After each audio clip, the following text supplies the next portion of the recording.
De nos jours, de nombreuses personnes posent souvent des questions telles que qui est le Yahoo Boy le plus riche du monde? Cependant, nous avons vu à plusieurs reprises des garçons arrêtés avec un tas de voitures de luxe super chères valant des millions qui ne pourront probablement jamais expliquer comment ils peuvent se les permettre légalement. Bonsoir et bienvenue à tous, chers éclaireurs. Aujourd'hui, dans cette nouvelle vidéo, nous allons vous parler de ces brouteurs qui ont mal fini. Alors si vous êtes prêts, on commence. Mais tout d'abord, voici la question du jour. 2 multiplié par 0 plus 9 moins 1 moins 5 est égal à combien? Réponse A, 0. Réponse B, 5. Et réponse C, 3. À vos claviers, la réponse sera donnée à la fin de la vidéo. Alors comme d'habitude, bon visionnage. Avant de commencer, n'oubliez pas de vous abonner et d'activer la cloche de notification, car cela va vous permettre de ne pas manquer nos prochaines vidéos. C'est parti.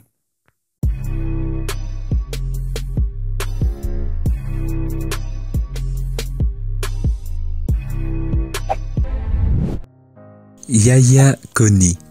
Yahya Koni, alias Yul Peko, l'international, est un jeune brouteur très réputé dans la commune d'Ayama. Dans le quartier là où il habitait, tout le monde savait qu'il était un arnaqueur. Selon les informations, il a été foudroyé par un mal mystérieux le mercredi 1er octobre 2014, dont lui seul avait le secret de sa provenance. Il est mort en emportant avec lui son secret, mais selon son entourage, le jeune brouteur aurait vendu son âme au diable à travers des fétiches avec lesquels il a signé un pacte afin de devenir riche. D'après les rumeurs, le pacte lui demandait de vivre dans l'opulence pendant 2 ans et ensuite de renouveler le pacte avec du sang humain. C'est dans ce sacrifice humain qu'aurait refusé de faire Yul Peko l'international, et pourtant recommandé par son féticheur. À la suite de son refus, le brouteur a eu de violents maux de tête. Le jeune a été vite transporté d'urgence à l'hôpital général d'Ayama. Mais les analyses ne révéleront rien sur son mal. Après s'être rendu compte qu'il avait fait des promesses à ses fétiches pourvoyeurs de fonds, il a exigé qu'on le transporte chez son prêtre vaudou. Il rentra l'âme avant même d'arriver à la demeure du féticheur. Certaines langues expliquent cette mort mystérieuse par le non-respect de ses engagements vis-à-vis des fétiches qui lui ont permis de connaître la prospérité. Un Yahoo Boy présumé battu à mort après avoir tué 5 personnes. Selon des témoins oculaires, les occupants de la voiture étaient ivres ou drogués en raison de la quantité de drogue récupérée dans les voitures.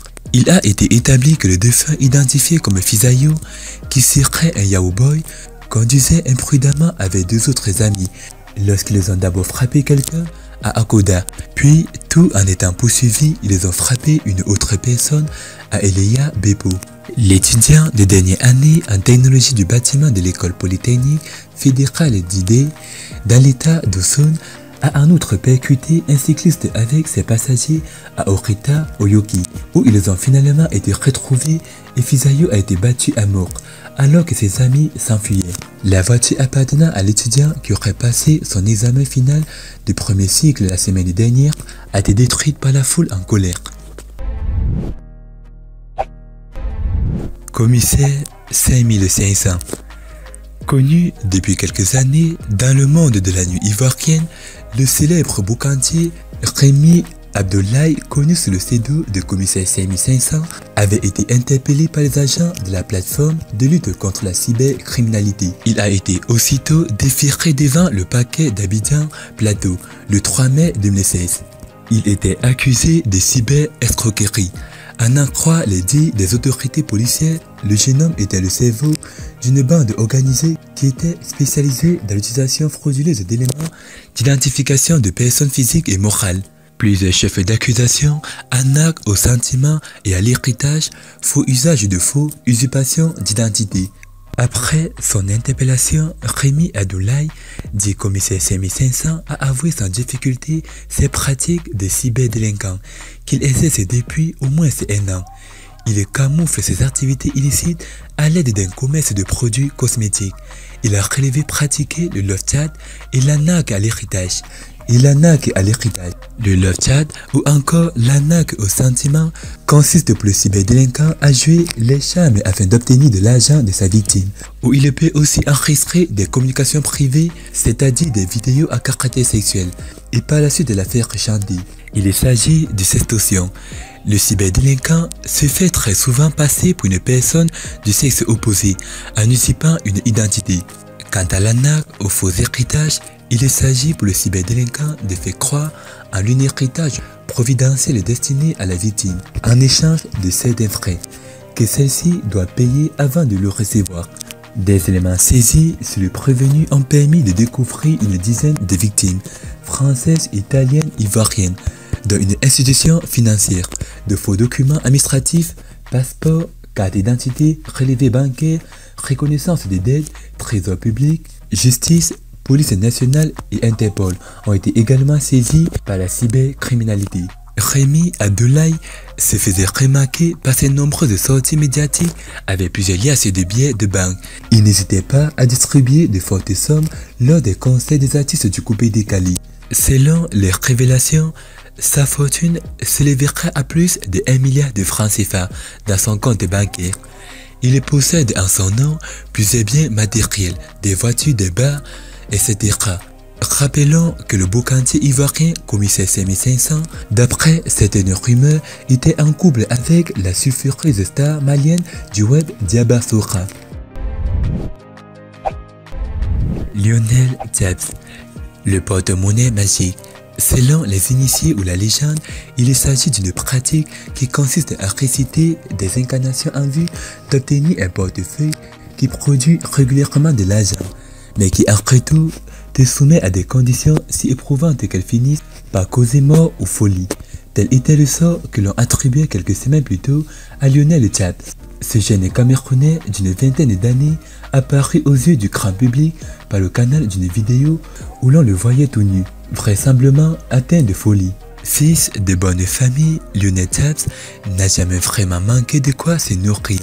Malgré cela, rêvant de mener la vie de multimilliardaire, d'un HPP et d'exhiber un trait de vie isolant, il va rapidement prendre les chemins compliqués et devenir brodeur ou scammer, comme on les appelle au Cameroun. Entendez cybercriminel. Un choix qui lui sourit bien vite au vu des images où l'on a pu le voir croulant sous les liasses d'argent, posant devant les voitures de luxe et vêtu plus classe que le roi du Wakanda. Sauf qu'un jour, Lionel Tabs se retrouve dans un groupe d'amis où, malgré ses avoirs falicieusement acquis à moins d'argent que tout le monde, invité à une sortie de farautage par ses jeunes amis super riches, Lionel Tabs, sur sa position, n'a rien. Mais le gars veut être comme les autres. C'est ainsi qu'il lui sera posé une condition pour intégrer le cercle. Il sera donné à Lionel Tabs une somme de 50 000 francs CFA à dépenser intégralement dans un supermarché, mais sans importer les produits achetés. Banal comme condition, n'est-ce pas? Mais qui s'avérera bien plus compliqué que ça au moment de la réaliser. En effet, rendu au supermarché, Lionel va effectuer sa condition et dépenser l'intégralité de la somme d'argent en achetant divers produits. Mais alors qu'il voulait s'en aller en laissant ses biens acquis, il a tôt fait d'être interpellé par la caissière. Celle-ci, sur son oubli, va lui demander de récupérer ses choses. Chose à laquelle Lionel va s'opposer encore et encore, jusqu'à ce que son comportement alerte les vigiles. Ces derniers insistant, eux aussi, pour que Lionel récupère cet achat, le jeune garçon va se retrouver acculé, dos au mur. Il lui faut à tout prix réaliser la condition. C'est alors que dans un éclat de génie, Lionel Tabs va soudainement se déshabiller devant tout le monde pour simuler la folie. Un geste qui va pousser les vigiles à faire sortir Lionel Tabs du supermarché. Mission accomplie pour Lionel Tabs. Ray HPP. Ray HPP est connu comme le Yahoo Boy le plus riche du Nigeria et sûrement du monde. Il ne cache pas sa richesse. Au lieu de cela, il affiche sur les réseaux sociaux. Une célébrité inexplicable a suivi cette richesse inattendue. Il était constamment fier de ses villas roses, Bentley Continental, et son succès a attiré un grand nombre de Nigériens crédules. Il a fièrement affiché tout ce qu'il possédait sur Internet afin que tout le monde puisse le voir. HPP était à l'origine présenté comme le roi nigérien de Gucci et le porte-parole de la marque.